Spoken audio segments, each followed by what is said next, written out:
Hello, and welcome to Subfloor Stories, where we have conversations around faith and culture. I'm your host, Angie Ring. On today's episode, we have Whitney Gherman. Whitney has her master's degree in social work from the University of Michigan, and she's currently a PhD student in teaching and learning with a specialization in race, justice, and equity from the College of Education and Human Ecology at The Ohio State University. Whitney has done a tremendous amount of work around race, around her identity as a white woman and white mother. And I hope you love this episode as much as I do because she gets into some really amazing things. Here we go.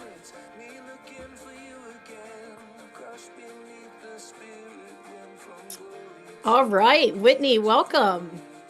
Thank you. Thanks for having me. Yeah, thanks for saying yes. Of course. So, why don't we start with just tell me a little bit about yourself? Well, my name is Whitney. I live in Delaware, Ohio. I am married and have one daughter, and we live in a little neighborhood on the south side of the city of Delaware. We have backyard chickens, a cat, dog. We're Wow. excited that it's getting close to garden season. And we're just doing our best as a family of three to get through the times that we're in and ways to survive and be alive, Yeah. and kind of wrestle with identity and privilege and everything that comes with the context that we're finding ourselves. Yeah, sure. Which is, I mean, especially right now with this administration, more and more in our faces daily, Yeah, I think. yeah. So that kind of leads us into tell me a little bit about the work that you're doing. I know that both professionally and um educationally, I don't know if Yeah. that's the right word, but whatever. Academically? Academically, yes, that's it. Thanks, says the Yeah. academic. So uh, I'm a PhD student at Ohio State in the College of Education and Human Ecology. And I'm earning my PhD under teaching and learning and really specializing in critical studies in education around race and equity and justice. Um, but this work for me has really come out of a more intimate place of being a mother, having been raised by a mother, and like what it means for me to mother in these times of what um, Thomas Merton refers to these hyper objects, like these events in our life that we can't even comprehend. mm, The pandemic and the murder of George Floyd. And I had a 5 and 6 year old at this time. She was transitioning and um, she was in kindergarten. And so it just made me stop and reflect, like, how do I make sense of these moments that are developmentally appropriate for her? And how do I help her feel safe while also acknowledge her identity in the world? And so I think as I've mothered in these times, it's had me reflect on kind of my own upbringing and the own conversations I had in my family about race. And so that's the work I'm like interested in exploring is how to be a white mom. yeah, tell me about that. I saw that you had posted something about a paper that you wrote about white motherhood. Yeah, talk to me a little bit about that. So, I mean, I think my big assumption is that white motherhood isn't talked about. It often eludes this kind of critical exploration, and um, that absence isn't neutral. It often, like, our privilege depends on being ambiguous. Right. And so I start with folks on just like examining like what is whiteness? Like, how do you define white? How did we become white? What is white? Yeah. Um, and starting there, for me growing up, Yeah. there was silence about race in the communities I belonged. There was especially silence about whiteness, but I couldn't escape knowledge of the world. As a third grader, I was introduced to the institution of slavery, and I was introduced to this portrait of a man named Whipped Peter, who was an enslaved Haitian. And that like really rattled me as a kid. And there wasn't like I had a great teacher, and it's amazing the things that we were taught that weren't perceived as controversial. It was just part of history at the time. But really don't think I was supported by sifting through those painful realities. It was something I just kind of had to like figure out on my own. I Yeah. didn't really have um white parents that were like affirming racial injustice existing. It was very much like a colorblind approach and an approach of the other needs saving. Yeah. Uh, my mom, she traveled around the world to places like as part of missionary work and went to Guatemala and Honduras and Africa and all these places. But it was kind of like out there instead of something close and approximate. And so I've just have thought about those experiences and what I would do going back in time to support my 8-year-old self and what she needed. And, um, the challenges sometimes at any age, we we love other white people and white people are our children and spouses and our friends, but there's really this deep absence of intergenerational learning around issues of race and whiteness. And Yeah. so, unless it's talked about, then it's upheld. Yeah, that's interesting that you say that because that was my experience growing up as well, like being raised by white parents that it just wasn't really talked about. And the majority of white friends I have, it's the same. And so it's like, yeah, we kind of stumbled upon injustices either in school or our own learning, ourselves and either engaged with those or did not. Yeah. But it's kind of an interesting concept to think through. Like, our children will only have a decent grasp of that if we're really digging in and doing the work with them. What, so you talked about your daughter was in kindergarten when George Floyd was murdered. And like Yeah. we were all on lockdown for COVID. It was the perfect storm. And then all of us white people, well, the whole world, but we're talking about whiteness. So us white people saw firsthand George Floyd be killed. Mm. And I think, if it wasn't COVID, it probably would not have struck us so deeply, but it did, thankfully. And so you're kind of wrestling with how do I talk with my daughter who's in kindergarten about this? Tell me a little bit about like what has been your approach Mm. with your Well, I daughter. think it's changed since she's been 6 because there's things I did that I probably would do differently.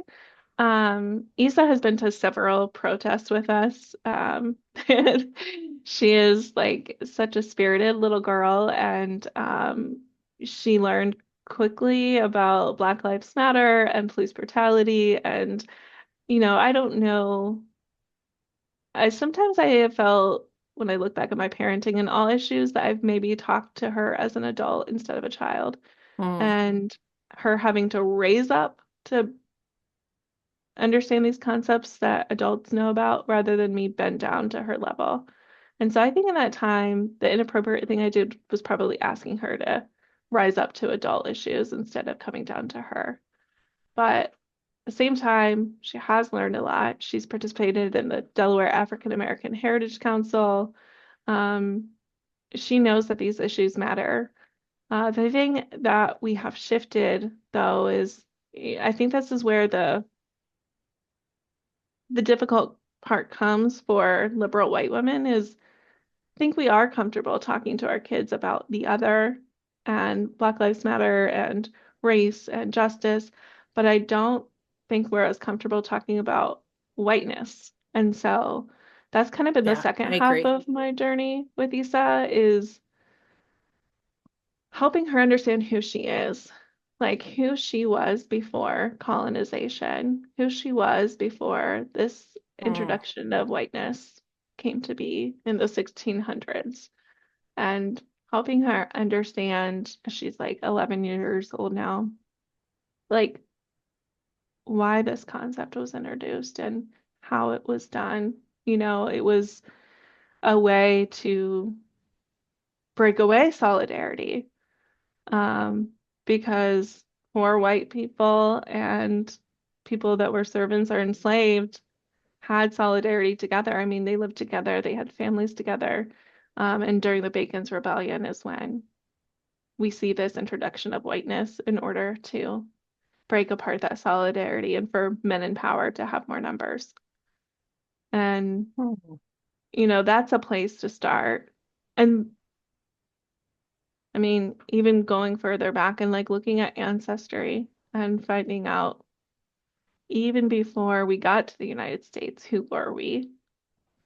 And there's similar patterns of colonization that happened in that time because of Christianity. And so revisiting for her who her Irish ancestors were, the Celts, what were their pagan practices, and how do we like do that now so that we don't have to like culturally appropriate from people. We don't have to be like the Native Americans. We don't have to be like any other group. We can be our own. And it's a way for me to show up in the work more authentically and grounded. Um, yeah, Wow. is this making sense? Yeah, it's fascinating. It does make sense. I love, and I just want to name this. I love the amount of work that you have done around this, around whiteness, around um understanding even just colonization and that impact on us, Hmm. on our whiteness, how that impacts us. I think that if every white person, if we could all just do a fraction of what you've done, Oh, thank you. things would look just radically different. I really like how you talk about the concept of whiteness because that for me, like I talk about my whiteness, so it feels like, and you tell me what you think about this. Yeah, So I am a white human. I can't pull that away from myself. So there are parts of me that are so ingrained with whiteness that I don't even see it. Like I just cannot. I just have a very white mentality. But yeah, I'm also trying to learn how to differentiate myself from that and as best I can see the world outside of my whiteness. And it's yeah, just interesting hearing you talk about like your whiteness in that way. I don't hear a lot of people talk about that concept. Does yeah, that make sense? Tell me kind of how you see whiteness as part of your identity and part yeah, of who you are, as well as something not that you're necessarily fighting against, yeah. but that you kind of have to, yeah. I think I view whiteness as a wound. Mm. It's a trauma that happened. And Wow. so, I'm married to someone who has PTSD.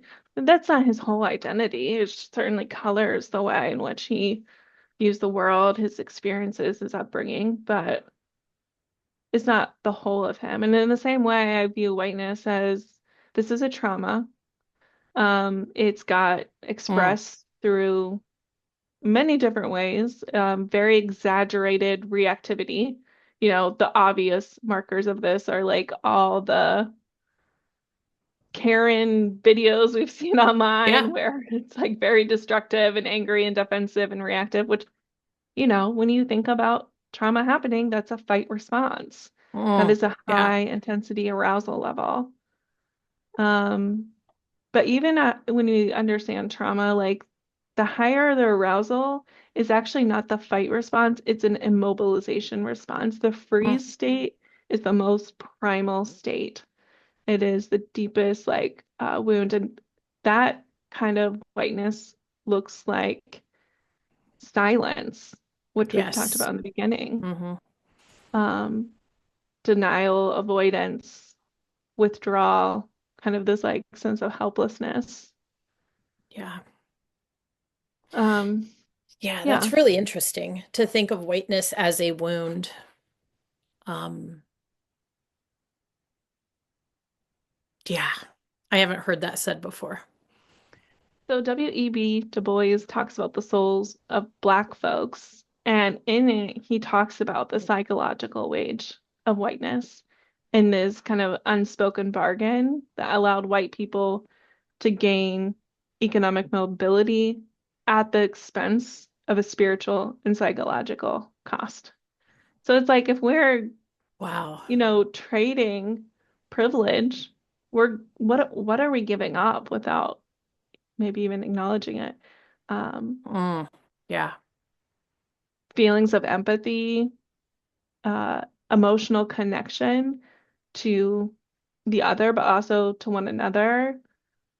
Um, we're giving up community. We're giving up feeling, sensitivity. And Robin DiAngelo and others talk about white fragility, which is true, but I think it needs this lens of whiteness being a trauma. Um, and how have we suffered under Yeah. it and not carry on this like generational wound to our children. Sure. Yeah. Yeah, that really does take it to a much deeper level. It's almost like thinking about like Robin DiAngelo's White Fragility, I think is her Hmm. the first book she came out with. But it's almost like that's kind of the those are the reactions to the wound itself, which is like Yeah. not, yeah, talked about. That's Yeah, that's a interesting. symptom, right? Yeah. I think it's who is it? Wendell Berry talks about the hidden wound. In his writings, he talks about whiteness being that way. Um, I think it's just really hard to name because just like trauma, and Resmaa Menakem mentions this, it looks like personality. Like white Yeah. people are just this way. We are Right. competitive. We don't really support one another. There's a lot of tension and hardness. And I mean, I think masculinity under patriarchy looks very similar. Yeah, agreed. Um, I don't know. So I guess just like understanding it in that way and then shedding light on. So when I look back at like my mom, maybe that tension and hardness and all of that is just like something that's being passed down. And she suffered in her own context of like, it was the 90s and she was like doing missionary work in Yeah. these other countries. And, that was radical for her context, probably. Like, Mm-hmm. who am I to say she did it wrong? Yeah, Like, this, right. she was this white savior because she was leaving like the comfort of her little community, possibly like fitting in with other white women who, were carrying on things as usual, school drop-off line, sports practices, and she was like leaving her family to go do this work. So Wow. I do have a lot of compassion for her. Yeah, sure. Well, and yeah, it's even though it's not your context, it is really neat to see that like advocacy work like comes to you honestly, like generationally. Yeah. Um, regardless of, yeah, yeah. Yeah. I mean, Issa critiques me all the time. So like I Yeah, fully expect her to be like, you did it all wrong, mom. yeah, no matter how much work you're involved in, yeah, your kids are gonna be like, could have done I'm cringe. this. I'm a Why did mom. exactly? I know. You will I never hear be that. humbled like you are by your children. You Also, she might. is like so, I think the things that she's taught me since the pandemic is like softness. Like she is so kind and so gracious towards others. Mm, And I think I've been in this work, and in the beginning, I have felt like being tough and hard and fighter is like the kind of grit we needed. But hmm. she's giving me a different perspective on like how softness and slowness can be a way to be in the work and a way to like live and It's very challenging. Having a kid Yeah, is so hard. it is. I mean, what on earth were we thinking? No, my kids are the greatest joy of my life, but they're also it is. It's tough. It's tough, tough work. And just constantly thinking through, like, am I doing it at least halfway right? Yeah. You said, Yep. because yeah, yeah. Yeah. I feel inspired when like I go into her room and she has these little letters to her ancestors and Oh, um she knows she's like surrounded by generations of women that are helping her through life. And yeah. in our bedroom, just like a practical thing we have is um like an altar, which is really just like no one this doesn't have to be fancy. Like it's a dresser that we like put on top of it. We have like pictures of ourselves as children to give ourselves like a little bit compassion. Mm. We also have our grandparents who passed away, their little urns and some pictures of them. But then we like collect things throughout the year, like from our yard, like the berries off the tree in the winter, or when the flowers finally start to grow, we'll put them up there. And we have a birch tree just outside the window that we planted when we moved here. And we cut the branches and we burn them. And like it's something that's related to our culture. Like we don't have to use Palo Santo. We don't have to like appropriate sage or anything else. Like birch is something, juniper is another thing, mugwort is another thing that come from our culture that we burn and it can be appropriate and have the same kind of effects that we're looking for in other places. I love that. And this is the second time you've mentioned like not appropriating. And talk to me about how you've taken practices from your specific culture. I mean, which I mean you just did, but are those practices that you learned through like genealogy and like, okay, where have I actually came from? Like, what is my ancestry? What is our ancestry? And you've adopted from that? Yeah. So Peggy Ayers is the resource here for me. She has a book called Ancient Spirit Rising. And during the pandemic, she had a Facebook group. I think it's still on there called Healing Whiteness or something. And I had posted on there just some things that I was thinking about and going through. And she stopped me in my tracks and was like, who are your people?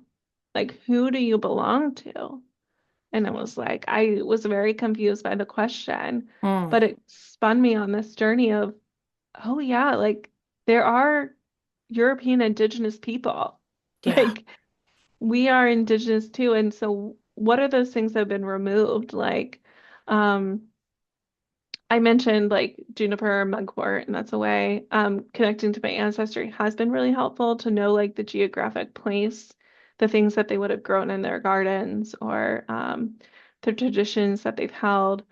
But it's also been like living close to the land that I'm in now by using those local like plants and food resources and um I was taught through patriarchy that like my period was bad and gross and Yes. finding that like my ancestors use the moon with their cycle and so like how do I track my menstrual cycle to the phases of the moon and be more in like sync with nature? Like I am Yes. nature, we are nature. And so doing little things like that, Yeah. just Very, like very cool. honoring I'm not like an individual, like trying to return to that Yeah. premise that we're such a competitive, individualized society, but Yeah. reminding myself I do belong to people and a community and keeping that as a source of strength and resiliency, and then like building that here on my like just my little neighborhood and street and I love that. How does that look? Oh, go ahead. Were you no, gonna I just also wanted to shout out Chris because he also has done like extensive research on like pagan Britain and lots of other practices that like he could tell you like so much more than I could ever. But Well, maybe I'll have him on down the road too, and he can yeah. share. Uh, Tell me about you've mentioned a couple times talking about how especially white you use these words, I'm using these words, white Americans are very individualized. We are. It's I, Yeah. me. We have lost in any kind of like, group mentality, those sorts of things. And I know that you have done a little work around this in your respective neighborhood and context now. What does that look like for you? Yeah. So I feel like it's so simple. And I always want to tell people, like, I am, like, sometimes describing this stuff makes it feel like it's some spiritual, cool, mystic thing. And it's not. Like, Yeah, yeah. it's really not that It's great. very practical. Like these are like Yes. just Like, practical, kind, like ways yes. to move in Like, the world. But yeah. we have neighbors next to us that we go over to Mima and Papa's house like once a week for dinner. We do holidays Oh, together. Um, Dana down the road is there, and she's a single mom. And it's not like we're an eclectic bunch. Like we have black neighbors and white neighbors, and one of her neighbors is like a Trump supporter, more than one. And we obviously didn't vote for Trump, and like how to actually like be together in tension and mm-hmm. complexity. Um, and it's just like getting yourself out there and introducing yourself and making it a point to bring families together over meals and card games and being outdoors. Um, I don't know, it's just taken this like shared recognition that we belong to one another, and here we are in this time and place in history that we get to live right next to each other. And so, Yeah. We get to be neighbors instead of, yeah, oh, we're neighbors. yeah. No, our neighbors like us, like, yeah. Yeah, I'm But sure. the backyard chickens are fun. That is a way to bring people together because everyone wants eggs. Oh, yeah, that's Um, true. So that's the key for people taking notes. Get yeah, chickens, yeah. hand them out And regularly. a white fluffy dog who is just like always Who wanting to loves greet everyone. everyone. Yeah, yeah. That's another good one. Yeah, even our Uh, dog's white. Like that's crazy. yeah. Had to keep the streak going, right? God. Um, well, we have a black dog, but our black dog doesn't do what your white dog does. So I No, don't know that, no. yeah, she's a booger. Anyway, um, what is I was going to point out, it's really interesting that what you've done in your neighborhood is something that we're talking about like kind of pagan rituals, and we've talked a little bit about like the evangelical, world and rituals, and that's my Yeah, background where I've kind of came out of. Um, I think that what is fascinating is that what you have done in your neighborhood, just choosing to be a kind human and using the language of we do belong, to one another and we get to be in community with one another is something that many Christian communities will push really hard to try to um, make happen. And yeah. you have done that without being and living in that context at all, if that Right. makes Yeah. None of us, now that I think about it, are evangelical. So yeah, that's an interesting point that you bring up. I mean, part of if there's any like hidden strategy in the work that I've done with my neighborhood was deciding that like I when we moved to Delaware, like people told us don't move on this side of town. Like you don't want to be on the south side. The south side is historically black and poor, hmm and that's not where you belong. You belong here in the Northwest You're one of neighborhood. us. Yes. So you, yeah, So we said no, that's not for us. Like we like this neighborhood, and we made the intention to take our child to a school where she would have more exposure to racial diversity, language diversity. Um, and I think that's really important. Like we have to give up some things that our privilege gives us access to. yeah, I agree. We have to I'm just gonna say, and I know everyone has opinions right now in public schools, but I'm like very invested in public schools. I'm very Yeah. supportive of public schools, and that's an important fight for me to be a part of is contributing our family, our perspectives, our identity and experiences in public schools right now. Yeah. Um, Not for everyone, but that was the intentional choices that we made that felt as a way of like, how do we disinvest from whiteness then? Yeah. Not just distance ourselves, but like make some disinvestment that cost us something too, economically, academically, etc. Yeah. Yeah. I love that. I love thinking of the idea of sacrificing for the sake of not giving into whiteness because we don't like that. We're not used Yeah. to it. We don't usually do it willingly. Um, but if we don't want to be part of, a cog in the never-ending cycle, the never-ending wheel of whiteness and white power, the white power structures, then we have to start kind of moving against it. And these are the ways that you do it. And I But think for white women, that's hard because then we have to disagree. And disagreeing does not feel good in our bodies. mhm, Many of us are very scared to create conflict. We want to be seen as good and innocent. yes.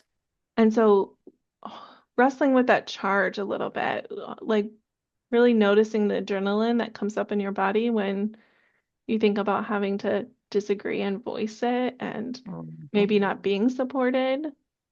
I Yeah. think that's the kind of work that we can do with each other as white women is, practice holding space to role play disagreement. And there's a few instances that come to mind. I had attended this like full moon circle that sounded really cool, but then it wasn't really cool. It was a lot of cultural appropriation and Oh, wanting to like burn sage and all that. So when it was my turn to like throw my thing in the fire, I just explained like I brought my own and this is like a practice that all of us can participate in. Like we don't have to appropriate. And it was like very uncomfortable. No one talked to me after the event. Or I go to yoga class and like sure it's taught by Indian women, but like it's not like namaste is not my thing. Like that's not my culture. And so like being the awkward one that's just like, thank you, yeah. peace, have a good day. Yeah. Just be awkward and like weird. And maybe someone will ask you like, so why'd you do that? That's been my experience. Yeah. And that's like a way to have some authentic conversation about whiteness with other people. I I just want to What are you go thinking back about? to the full moon, the whole full moon like circle, and like you're just ticking people off everywhere you go. That's how I've been my whole life, Angie. It's like I don't even mean to. Like I don't know. I'm always You, you're not like I I have always experienced you as yes, your advocacy, I can tell that you are um very geared toward justice. That like there's no doubt of that. But I've always experienced you as very kind, thank you. very unassuming, not one you may push the envelope, but you're not real loud about it. And so it just, I don't know why it tickles me so much to just I'm think so of you in glad. all of these contexts. Oh my God, my 8-year-old little self to my like 36-year-old little self. I think it's helpful to have a little bit of like neurodivergence because like I don't always pick up on social cues well. And so like Okay. I don't know when it's inappropriate to like say that stuff. So I Yeah. just say it. And Maybe later you're I'm like, why is like, everyone mad? I don't, what's maybe happening? that didn't go over like I thought it was going to go over. Yeah, I often ask Chris for help with those issues. That is so funny. What is your what have you done any Enneagram work? Yes, and interesting, it's changed over time. Okay, good, because I think what you first told me you thought you were back then I was like, there's no way. But Yeah, I might have been wrong. I So what used to is be it? a strong 8 Oh, and okay. like the justice fighter.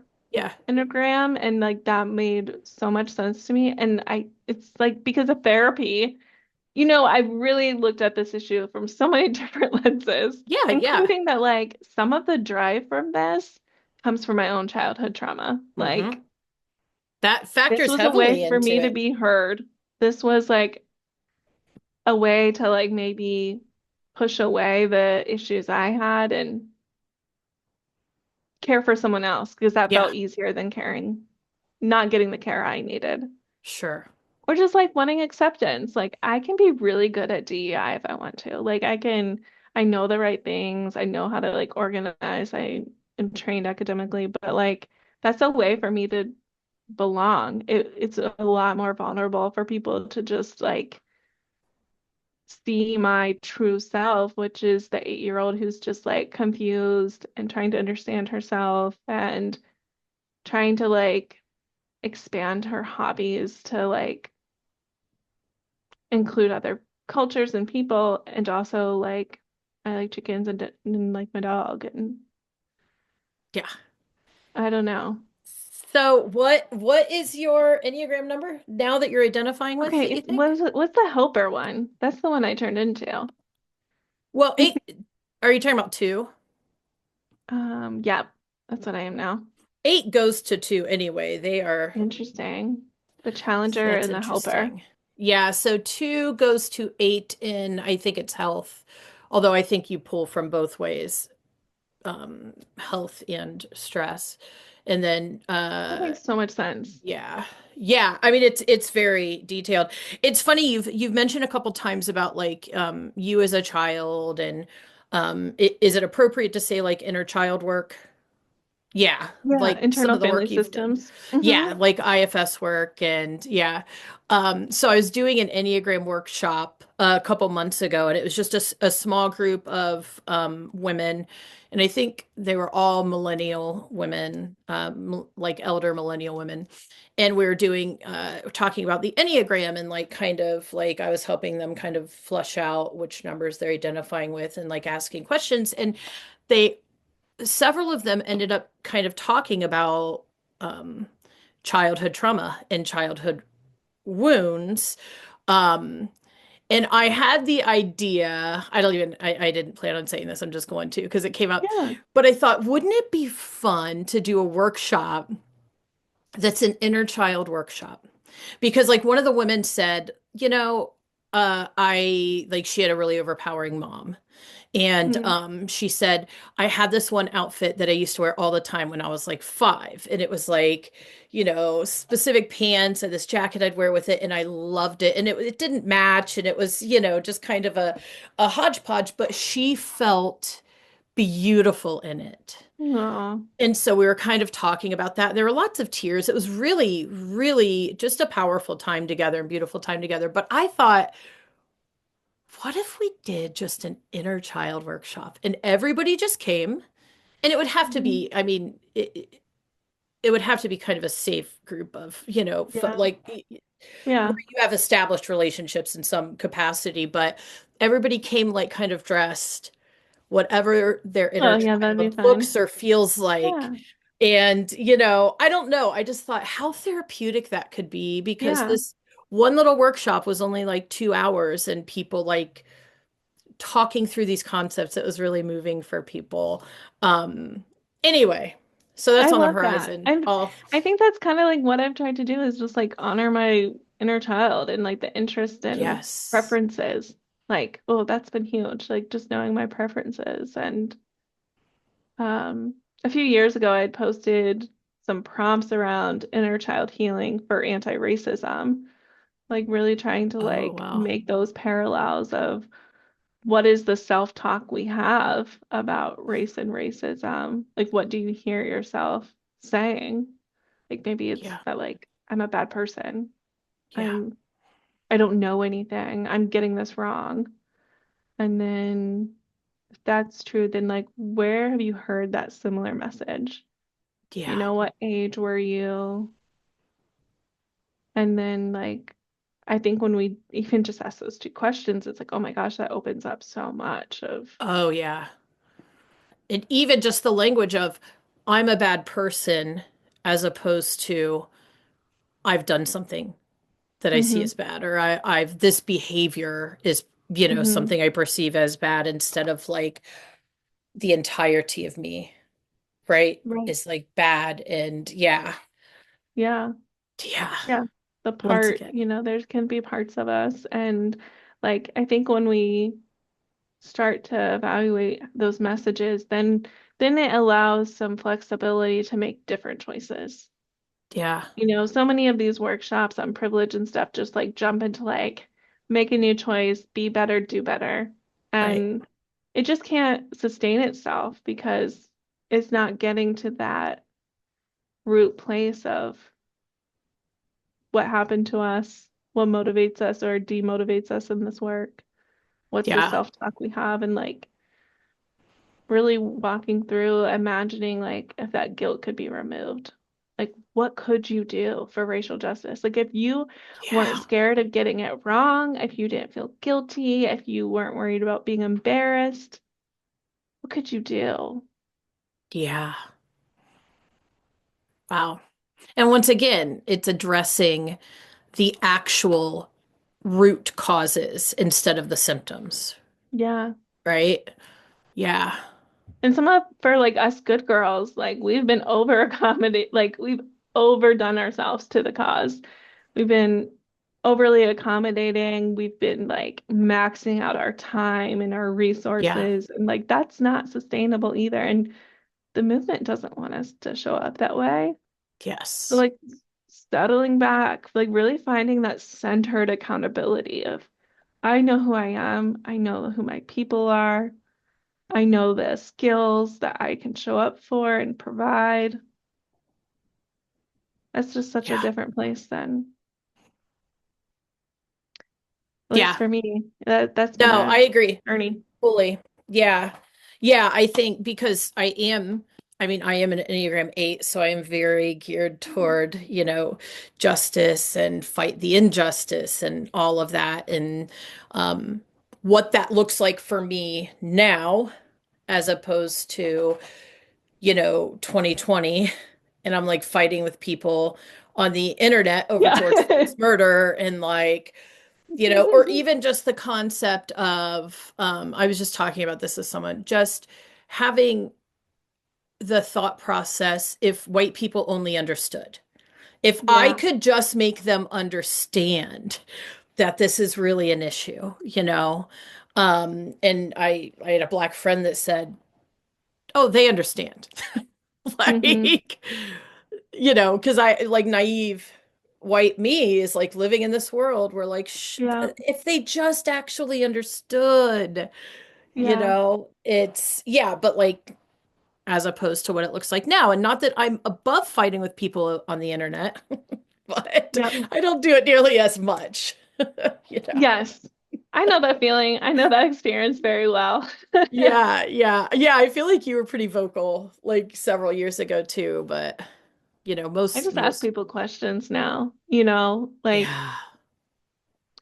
I think just like in 2020, now 5 years later, many white women are questioning like what's their place in the political landscape? What are we doing? And, nothing, to be clear, like nothing is new. Like it was in the I agree. 1920s where white women were developing pamphlets for what textbooks shouldn't be in schools. Exactly. Like we've Yes. done this for a Yes. hundred years. Yes. Um, White women also had a huge role in upholding the color line. Like they were nurses and teachers and county registrars, and so they were the ones examining, are you white or are you black? Mm, And yeah. um, I say that all to say like this isn't anything new, but this is the context we're in, and many of us are questioning like, where do I fit in?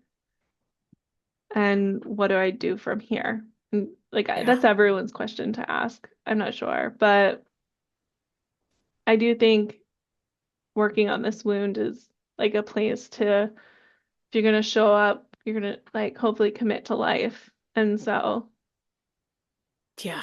Yeah. starting at that place, acknowledging the rupture. Yeah, I think that's good. I'm glad you kind of came back to that. So I was going to ask as we kind of land here, what are suggestions to maybe someone who's listening to this who either has done no work around, these concepts or very little. Like what what do you say to someone who's like, how do I become a better white person? Mm. What does that look like? Where would you encourage Mm. someone to start? Well, that question would make me pause because they're asking, like, how do I be better? And I understand the like anxiety that can Yeah, come good point. with that question. So maybe it's like just sit down with yourself and notice first when the topic of race gets brought up, what's going on in your body? Like, can you track down your sensations? Like, does your stomach hurt? Does your throat get tight? Do you feel jittery? Are you sweaty? Are you wanting to hide? Can you just like first notice Mm, and then like follow that for a while and see like where it leads? And have you felt that way somewhere before? Is there like a memory that's associated with that sensation or feeling? And if so, like what message is around that memory? And yeah. then just like again, watch it and like see if it changes, if your sensation changes, your temperature, your breathing. I know it seems like so like this is not like spiritual bypassing. This is truly like a way to get started. Hmm. And from there, what usually gets revealed is like we need healing. Yeah. And so the like medicine I would offer is like finding out who your people are, um, reckoning with like the right or wrong ways that your ancestors led their lives. I have family that have been in the United States since the 1800s in North Carolina, and um, like understanding what practices they had, like they raised tobacco, and um, obviously I've talked already about the Celts and like understanding that lost way of life, and incorporating some of that to like you are white, yes, but that's not all of who you are. And I think when we like start to look at history, we start to realize like what a sham it is for all of us. So Google Bacon's Rebellion. Yeah, Like, I hadn't heard of that. Is it yeah. how do you is it bacon? B-A? Yeah, like the bacon you Yeah. eat. Yep. Um, Yeah, I'm gonna look that up. the book that I'm reading right now is Mothers of Massive Resistance, and it's about like the white women and politics of white supremacy. Some weird way, I think like reading history has helped me get through these times. Like I have some belonging and accountability to those white women that upheld the color line and upheld racist structures. And if they're my ancestors, I can talk to them. Like I can communicate with them. I can like make things right with them. Mm, I often ask for connection through my dreams.